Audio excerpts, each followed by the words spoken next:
We greet each and every one of you in the miracle working name of Jesus Christ, our Lord and Savior. हमारे प्रभु यीशु मसीह के चमत्कार करने वाले नाम में हम आप सभी को अभिवादन करते हैं। I'm really so happy to see each and every one of you seated around your television. आप सभी को अपने टेलीविजन के सामने बैठे हुए देखकर मुझे बहुत बहुत खुशी हो रही है। Imagine I actually come inside your homes and have fellowship with you, and at the same time you are hearing the word of God. कल्पना करें कि मानो मैं आपके घर में आ गई हूँ, आपके साथ में संगति रख रही हूँ और आप परमेश्वर का वचन सुन रहे हैं। This is an exciting time for us. ये हमारे लिए बहुत ही उत्साहजनक समय है।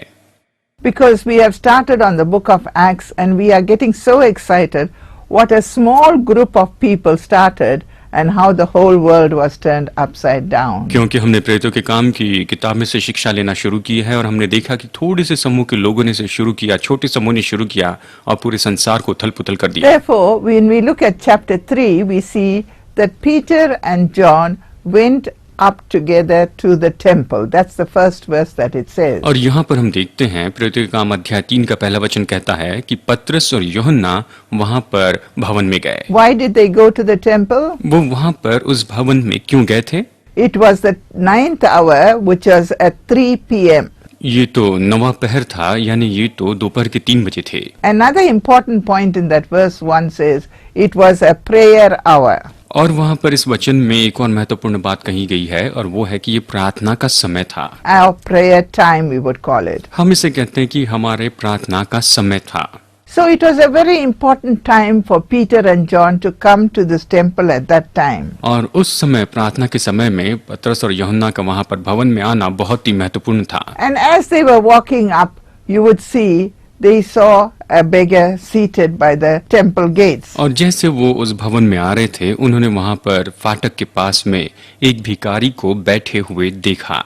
Now we see that Peter and John were coming up and they were walking up and coming up to the gate. और अभी हम देखते हैं कि पतरस और यूहन्ना जो है वो चलकर वहाँ पर फाटक के पास में आते हैं। That gate was called Beautiful. और उस फाटक का नाम था सुंदर फाटक। And you can imagine how beautiful that gate would have been. आप कल्पना कर सकते हैं कि वो जो फाटक है वो कितना सुंदर होगा।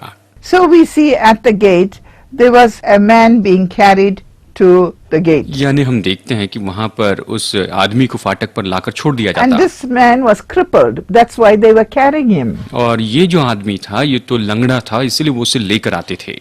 And when this man looked at Peter and John, they would have thought, oh, these men are rich men. They'll have a lot of money in their pocket and they will give us money because I'm a crippled man and I'm a beggar. और जब इसने पतरस और यूहन्ना को देखा तो उसने सोचा होगा कि ओ ये तो धनी आदमी हैं, इनकी जेब में बहुत सा पैसा होगा और जब मैं इसे भीख मांगूंगा तो ये मुझे भीख में अच्छी धनराशि देंगे। Now what did they do? They were looking, their eyes, that crippled man's eyes was fixed on Peter and John. अब उन्होंने क्या किया, देखिए उसने क्या किया, उस भिखारी की आंखें पतरस और यूहन्ना पर लगी थी।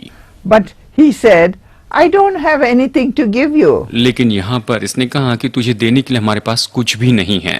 Silver and gold I don't have. सोना और चांदी मेरे पास में नहीं है। And I don't have anything to give you. You look at me, but I can't give you anything. और तुम मेरी ओर देख रहे हो आशा से, लेकिन मेरे पास तुम्हें देने के लिए कुछ भी नहीं है। But I have one thing. लेकिन एक चीज मेरे पास है। The authority of Jesus Christ of Nazareth. यीशु नासरी के नाम का जो अधिकार है वो मेरे पास है। And when he looked into that crippled man's eyes, he said, rise up and walk. और जब उसने उस लंगड़े व्यक्ति की आंखों में देखा तो उसने कहा, उठ और तू चल फिर। There was a nice joke, once I read in a book, which it says, someone said that the beggar asked for money, but he got legs in return. इसके बारे में एक बहुत अच्छा चुटकुला है जो मैंने किताब में पढ़ा था। हालांकि उस भिखारी ने उसने पैसे मांगे थे लेकिन उससे पैर मिल गए। But it's also, it's a big joke, a standing issue with these beggars and money. There's another story I want to say. It talks about a man called Thomas Aquinas. He went to visit the Pope that time, at that particular time. और एक समय की बात है, Thomas एक्विंटस नाम के एक व्यक्ति उस समय के जो पोप थे उनसे मिलने के लिए गए।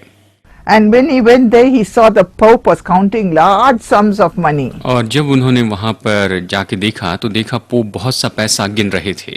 And the Pope boasted and said, see, we are not like Peter and John. We don't have silver and gold. Look at the money we have. और तब पोप ने कहा, देखो हम लोग पतरस और यूहन्ना के जैसे नहीं हैं, देखो हमारे पास में कितना पैसा है। There's another little story I want to tell you about a man called Thomas. थोमा नाम के व्यक्ति के बारे में एक और कहानी बताऊंगी। He went to visit the Pope. वो वहाँ पर पोप से मिलने के लिए गए And the Pope was counting large sums of money. और पोप वहाँ पर बहुत सा पैसा गिन रहे थे।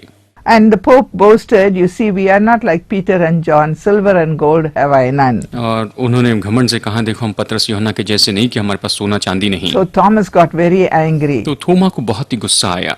Neither can you say like Peter, rise up and walk. तो आप पतरस के जैसे ये भी नहीं कह सकते कि उठो और चलो फिरो। How this Pope would have got so angry. How can this man say this to me? But I can also say, but these men had the power of Jesus Christ of Nazareth. That is how the miracle worked. शायद उस समय pope को गुस्सा आया होगा, लेकिन कुछ भी हो, इन लोगों के पास में यीशु मसीह नासरी की सामर्थ थी और यही तो सबसे विशेष बात थी। And it was very clear when Peter and John saw this beggar, they said, look at us, fasten your eyes on us. और वहाँ पर पतरस यूहन्ना ने कहा कि हमारी ओर देखो। In the name of Jesus Christ of Nazareth, rise up and walk, he told. यीशु मसीह नासरी के नाम में उठ और चल फिर, ऐसे उन्होंने कहा। That is the most important verse in chapter 3 verse 6. अध्याय 3 वचन 6, ये तो सबसे महत्वपूर्ण ऐसा वचन है। And look what the action involved. अब देखिए इसके अंदर जो एक्शन थी, जो क्रिया थी। And he took the crippled man by the right hand और उसने उस लंगड़े आदमी को दाहिने हाथ से उठाया, and lifted him up. उससे उठाकर खड़ा किया। Immediately his feet and his ankles got strength. तुरंत ही उसके पैरों में और उसके टखनों में बल आ गया। And Peter helps that man to stand up. और पतरस उस व्यक्ति की मदद करता है कि वो खड़े हो जाएं। But God does the miracle. लेकिन परमेश्वर चमत्कार करता है। That human divine connection is the mouth and the word of God. यहाँ पर मनुष्य का और अलौकिक संपर्क जो है वो है मुंह के द्वारा और परमेश्वर के वचन के द्वारा ये अलौकिक संपर्क होता है। If you look at verse 8, अगर आप वचन 8 देखें, and then the lame man leaped up, stood and walked, and entered with them into the temple, walking and leaping and praising God. This is the reaction after he was healed. और वो उछल कर खड़ा हो गया और चलने फिरने लगा और चलता और कूदता और परमेश्वर की स्तुति करता हुआ उनके साथ मंदिर में गया। देखिए यही तो उसके साथ में क्रिया हुई। You must remember this man was born crippled. आपको याद रखना होगा कि ये जो आदमी था ये जन्म से ही लंगड़ा था। He never walked in his life. वो अपने जीवन में कभी नहीं चला था। The miracle name of Jesus, he was a further testimony, was for the people of Israel. The one you crucified is alive. और यहाँ पर ये यीशु का जो चमत्कारी नाम है, ये तो वही है जिसे तुमने क्रूस पर चढ़ाया है। And he is the living savior. और वही जीवित उद्धार करता है। That crucified savior that you crucified is now doing the miracle on this crippled man. वो क्रूस पर जिसे तुमने क्रूस पर चढ़ाया वो अभी इस लंगड़े व्यक्ति के लिए चमत्कार कर रहा है। And then chapter 3 verse 9 and 10 says, and all the people saw the healing of the crippled man from birth. और वचन 8 और 9 कहता है कि उन सभी लोगों ने इस जन्म से लंगड़े व्यक्ति को चंगाई पाते हुए देखा। You can just imagine how the people's eyes were all big and how their faces were all with excitement. This is the miracle of God. आप कल्पना कर सकते हैं कि वहाँ के लोगों ने जब इस चमत्कार को देखा होगा तो उनके मुंह कैसे खुले के खुले रह गए होंगे और ये तो सच में परमेश्वर का महान चमत्कार था। Now we see the verse, the message of what this means in chapter 3 verse 11. अब इसका हम संदेश देखते हैं अध्याय 3 वचन 11 में। The lame man was no more lame and he was healed. वो लंगड़ा व्यक्ति अभी लंगड़ा नहीं रहा और वो पूरी तरह चंगा हो गया। And he held on to Peter and John. और उसने पतरस और यूहन्ना को पकड़े रखा। And he went into a porch called Solomon's porch. और वो उस ओसारे में गया जो सुलेमान का कहलाता है। And he was running up and down on the east side and running up and down of the temple. वो वहाँ पर ऊपर नीचे दौड़ने लगा, वो बहुत कूदते हुए चलने लगा। And the people who saw that, they ran behind him. और जिन लोगों ने उसे देखा वो उसके पीछे पीछे दौड़ते आए। And he ran out of the court of the temple. और फिर वो उस भवन के ओसारे से बाहर आया। Now comes Peter's dramatic speech. Peter was not very excited about this healing, but he had to give the Israelites a message. यहाँ पर हम पतरस के संदेश के बारे में देखते हैं। पतरस इसके बारे में उतना उत्साहित नहीं था, लेकिन उसे इसराइलियों को एक संदेश देना था। This is why we call it Peter's dramatic speech. और इसीलिए हम इसे पतरस का नाटकीय भाषण इस तरह से कहते हैं। Acts chapter 3 verse 12. प्रेरितों के काम अध्याय 3 वचन 12। Ye men of Israel, hey इज़राइलियों, why ye marvel at this? तुम इस मनुष्य पर क्यों अचंभा करती हो? Why are you looking so earnestly on us? और हमारी ओर क्यों इस प्रकार देख रहे हो? Are you looking that it is our power? No, no, no, not at all. क्या तुम इसलिए देख रहे हो कि ये हमारी सामर्थ्य? नहीं, नहीं, बिल्कुल नहीं। Are you looking at our holiness? Not at all. क्या आप हमारी पवित्रता को देख रहे हैं? ये तो बिल्कुल नहीं। We have not made this man to walk. हमने इस मनुष्य को चलने नहीं लगाया है। The God of Abraham, Isaac and Jacob, the God of our fathers, we have glorified his son, Jesus Christ, whom he delivered up. Ibrahim, इसहाक और याकूब के परमेश्वर, हमारे बाप दादाओं के परमेश्वर ने अपने सेवक यीशु की महिमा की, जिसे तुमने पकड़वा दिया। This was Peter's opportunity to give the message of the gospel. ये पतरस के लिए मौका था कि वो वहां पर उन्हें सुसमाचार का संदेश बताएं। You have delivered up and you have denied him in the presence of Pilate. That is what Peter is telling these people who are listening now. जिसे तुमने पकड़वा दिया और जब पिलातुस ने उसे छोड़ देने का विचार किया, अब यहाँ पर पतरस उन्हें इसी बात के बारे में कह रहा है। Pilate was determined to let Jesus go, but these people were shouting, "Crucify him!" पिलातुस तो उसे छोड़ देने का विचार कर रहा था, लेकिन इन्हीं लोगों ने चिल्ला चिल्लाकर कहा कि इसे क्रूस पर चढ़ाओ। And they chose the murderer to be freed. और उन्होंने चुनाव किया कि एक हत्यारे को आजाद कर दिया जाए। Chapter 3 verses 15 and 16 says, they killed the Prince of Life. अध्याय 3 वचन 15 और 16 कहता है कि तुमने जीवन के कर्ता को मार डाला, इस तरह वचन कहता है। But look at the hand of God. लेकिन परमेश्वर के हाथ को देखिए। God raised him from the dead, परमेश्वर ने उसे मरे हुए में से जिलाया, whereof we are witnesses. और उसकी इस बात के हम गवाह And हैं। now you and your rulers did it in ignorance.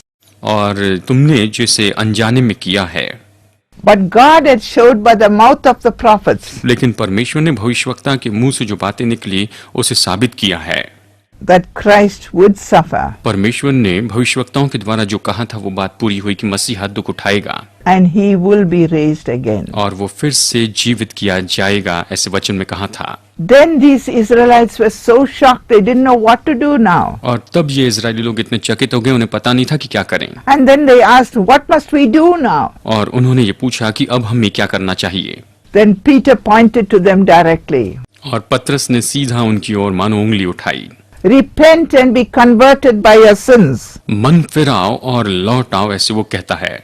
The time of refreshing has come तुम्हारे नए बनाए जाने का समय आ चुका है from the presence of God. परमेश्वर की उपस्थिति से। And then he said, he shall send Jesus to you, और फिर वो कहता है कि वो तुम्हारे पास यीशु को भेजेगा, whom the heavens must receive until the times of return. अवश्य है कि वो स्वर्ग में उस समय तक रहे जब तक कि वो सब बातों का सुधार न ले। God has spoken by the mouth of prophets. परमेश्वर ने भविष्यवक्ताओं के मुख से ये बातें कही हैं। Since the world began, ये जगत की उत्पत्ति से होते आया है that refers to the millennial kingdom. और ये तो मिलेनियम के राज्य के बारे में बताता है। Now the Jews, what they did, they expected a prophet to come, a Messiah to come down and be with them. और यहूदी ये अपेक्षा कर रहे थे कि एक मसीहा आएगा और वो आकर उनके साथ में वास करेगा। God will raise up a prophet from your own brethren. परमेश्वर तुम्हारे भाइयों में से तुम्हारे लिए मुझसा एक भविष्यवक्ता उठाएगा। The Jews were very clear. They knew that this prophet and this Messiah will come direct from God himself. यहूदी इस बात के बारे में बिल्कुल स्पष्ट थे, वो जानते थे कि ये जो भविष्यवक्ता है परमेश्वर से आएगा। These are two distinct persons that they are talking about in John chapter 1 verses 20 and 21. यूहन्ना अध्याय 1 वचन 20 और 21 में यही तो वो दो व्यक्ति जिसके बारे में ये स्पष्ट रूप में बताता है। So we see that every soul, every heart does not receive the message of the prophets. और हम ये भी देखते हैं कि हर एक व्यक्ति जो है वो भविष्यवक्ता के संदेश को स्वीकार नहीं करता है। And they destroyed the prophets from the time of Samuel. और शमूएल के समय से ही वो भविष्यवक्ताओं की बातों को मानते आए हैं। Then Peter reminds the Jewish hearers, the people now who are listening were only Jewish people, and they were listening to what Peter was saying. और यहाँ पर यहूदी सुनने वालों को यहाँ पर पतरस बता रहा है, यहाँ पर सभी यहूदी थे और वो उन बातों को याद कर रहे थे। He talks about the promise of the covenant. वो वाचा की प्रतिज्ञा के बारे में कहता है। He talks about the blessing of the fathers. वो पूर्वजों की जो आशीषें हैं उसके बारे में कहता है। And he says what Abraham received as a blessing. और वो कहता अब्राहम ने आशीष के रूप में क्या पाया। And in thy seed shall all the kindred of the earth be blessed. और तेरे वंश के द्वारा पृथ्वी के सारे कुल आशीष पाएंगे। Therefore God raised his son for you और इसीलिए परमेश्वर ने अपने पुत्र को तुम्हारे लिए भेजा to turn from your iniquities. कि तुम अपने अधर्मों और अपने गलत मार्गों से फिर जाओ। Peter's sermon was very clear. It was not for the church alone. It was for the future kingdom. और पतरस का जो संदेश था वो बहुत ही स्पष्ट था। ये केवल कलीसिया के लिए नहीं था, लेकिन ये आने वाले भविष्य के राज्य के लिए भी था। It was a national message that it was going around. It was not an individual message. It was a message for the whole nation of Israel. ये तो पूरे देश के लिए एक संदेश था, एक व्यक्तिगत संदेश नहीं था, लेकिन पूरे इस्राएल देश के लिए ये एक संदेश था। Still God is pleading on Israel's behalf. आज भी परमेश्वर इस्राएल की ओर से विनती करता है। The nation is still waiting. वो देश अभी भी राह देख रहा है। And thus we should hasten the advent of the Christ kingdom on the earth. और इसी तरह से हमें यीशु का इस पृथ्वी पर का जो राज्य है उसके लिए जल्दी करना है। What was the important message? ये महत्वपूर्ण संदेश क्या था? Peter said, repent and believe. और पतरस ने कहा मन फिराओ और तुम विश्वास करो। Maybe we are called Christians. शायद हम नामधारी विश्वासी हो। Maybe we go to church every Sunday. शायद हो सकता है कि हर रविवार को हम कलीसिया में जाते हो। But maybe we do a lot of good in our community. या हो सकता है कि हम अपने समाज में बहुत से भले काम करते हैं। If we do not repent and believe that Jesus Christ is the King of Kings and the Lord of Lords, we are failing in our duty as a Christian. और अगर हम इस बात पर विश्वास नहीं करते हैं कि यीशु मसीह प्रभुओं का प्रभु और राजाओं का राजा है, तो हम अपने काम में चूक रहे हैं। Hold the word of God in your eyes and in your heart. अपनी आंखों में और अपने दिल में परमेश्वर के वचन को रखें। You'll never go wrong. और आप कभी गलत नहीं होगे। You will always wait what God wants to hear, what God wants to speak, what your heart wants to receive, and how you are going to walk. और आप हमेशा राह देखेंगे जो परमेश्वर बोलना चाहता है, जो आपका दिल स्वीकार करना चाहता है और कैसे वो चाहता है कि आप जीवन में चले।